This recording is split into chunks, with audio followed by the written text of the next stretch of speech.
Which lessons could we learn today from a thinker existing 2,500 years ago? What is it that he did that made him a philosopher?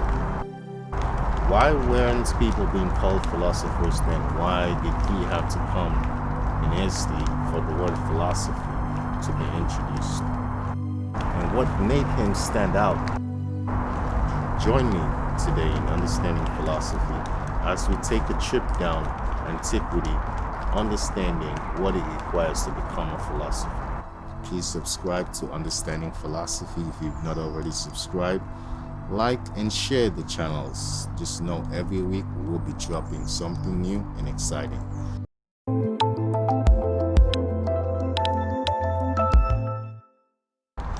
Well, Thales came from a region in Turkey that was currently under Greece Empire or region, and he himself never wrote, so all we know about Thales was what others wrote about him.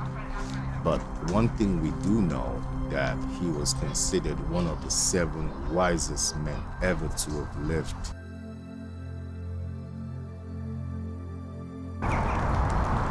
For one, we do know that he was taught by Egyptian priests. Thales wasn't just the first philosopher, he was also the first scientist, the first mathematician, and the first astronomer.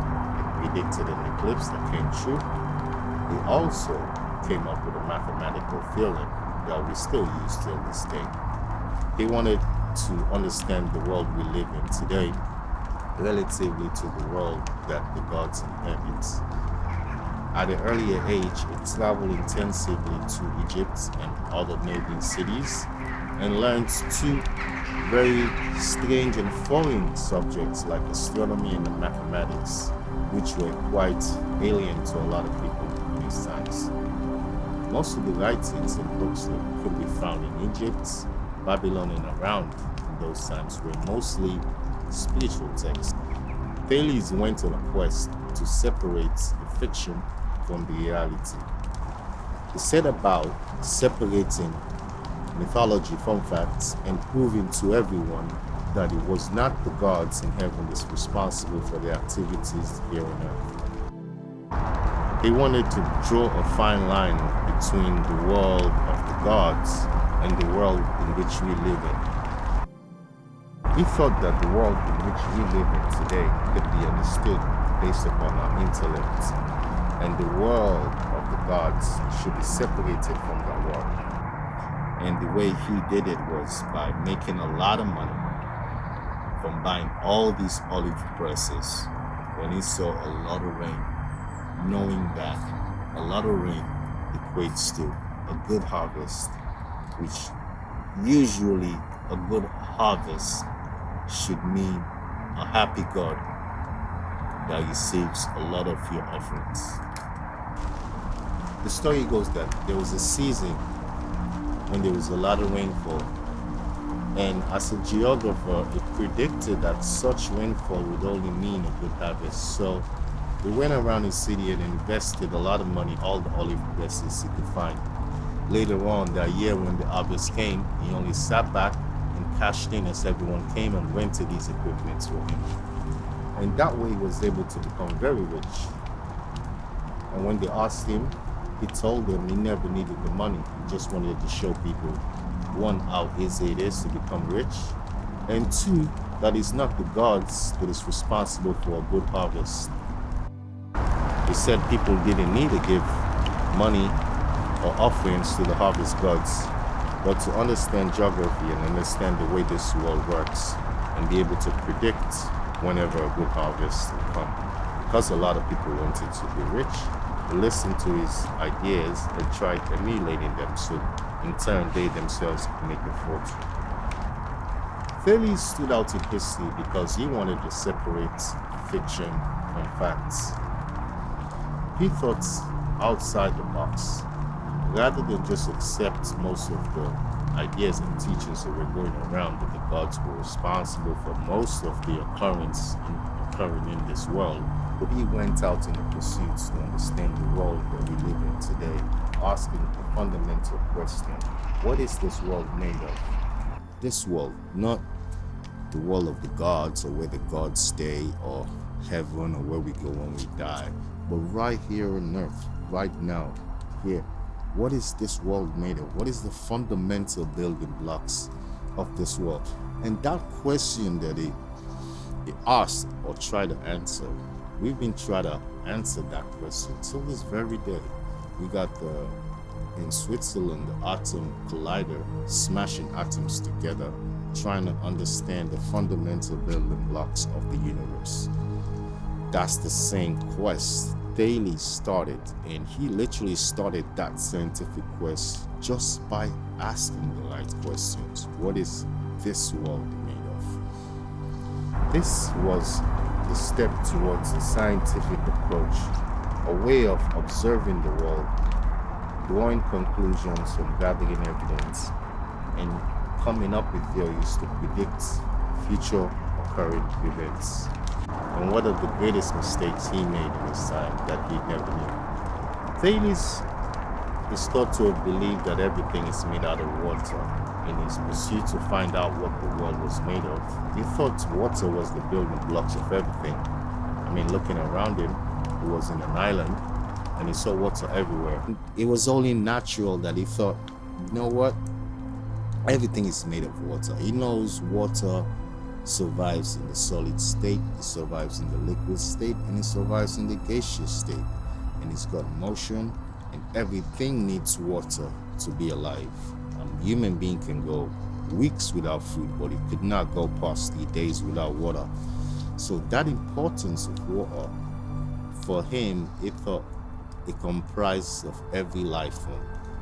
Obviously, it was wrong, but it did set us on a path towards discovering what the fundamentals of the universe are. The other mistake, or what he thought was right, was that magnets had lives, like magnets were alive, because if you put a piece of metal next to a magnet, what happens is it attracts, there's motion being caused. So he thought that anything that has that power to cause motion, independent of other forces around it, must have life. We do now know that magnets are not alive, they just have intrinsic values that give them those kind of properties. We know as an astronomer he was able to predict an eclipse, and when he did predict this eclipse, there was a battle going on, and the battle ceased right there when they witnessed the eclipse. And he also acted as a peace mediating force in bringing dialogue between two opposing factions who had witnessed the eclipse, and a testament to his ability to see them. He came up with a theorem called Thales' theorem, which is pretty much understanding the relationship between the diameter of a circle in corresponding to a right angle triangle and the hypotenuse of that right angle triangle. Whenever you have a circle, the diameter of that circle, if used to form a triangle, the angle from that triangle would always be at 90 degrees. It's pure geometry. He was also able to write this down in mathematical form, and those writings had no scriptures of God's attached to them. There's a story of Thales in his military campaign. He had an army and came across a river that was too deep for him to cross because they had no boats. There were no boats for him to cross this river, so he had to either find a way across or end his campaign. The story goes that the ingenuitive mind of Thales came up with an idea that would go down in history. He took his men upstream and diverged a path through the river and was able to lower the tide of that river. Eventually, the tide fell down considerably, having had most of the water diverge from that river. So much so his men were able to cross this river and go in and do their campaign. After fighting their battles on their way back, they used the same river to return home. What could we learn from Thales today? Seen an image of Thales. Guy looks just like a Greek god. It's amazing body features. He's one of the guys who actually says a sound body means a sound mind. He's a philosopher that's got an amazing physique. He believed that the body just shows you how good a mind he has. He teaches others to change their old ways of thinking and embrace a new and more liberal way of thinking. And because there was no need for him to come up with another explanation of how things happen, when everyone said it was the gods in heaven that made things on earth yet happen, he earns my respects. Because even though things were quite okay, Thales shifted our concentration away from that mythical land of the dead, God's told you so, to the reality right now, right here, where you could see, where you could touch. So he's known for separating facts from myths, not fiction. All this superstition, he says it's all nonsense. We need to focus on what's natural, what could be observed. He did believe in God, but he never believed that the gods had that kind of power. He thought that the power resided in our minds and our ability to understand and reason. We need to understand this world. We need to figure out what makes this world tick. Separating myth from facts is the thing he goes down legendary for. Let's appreciate his contribution. He was a pre-Socratic philosopher. Obviously, when Socrates would later on come in the stage, he would also set a new paradigm and a new way of thinking. But Thales himself did set a new paradigm by telling people it's okay to use your head and understand. He believed that we could understand the world around us. He believed that our intellect is adequate to figure out the universe and the world we live in. So there we have it. Thales, first philosopher, first astronomer, first mathematician, and he also came up with a mathematical theorem. So with that, we're gonna say adios, and I'll see you next episodes where I'll be talking about philosophers and their contributions and how we can learn from them. Please subscribe to Understanding Philosophy if you've not already subscribed. Like and share the channels. Just know every week we'll be dropping something new and exciting. Today I'm up in a mountain. I usually come up here when I run. This is my ending spot. Every time I do my runs, I like coming here. So I thought it would be a fitting place to tell a story. And with that, cheers.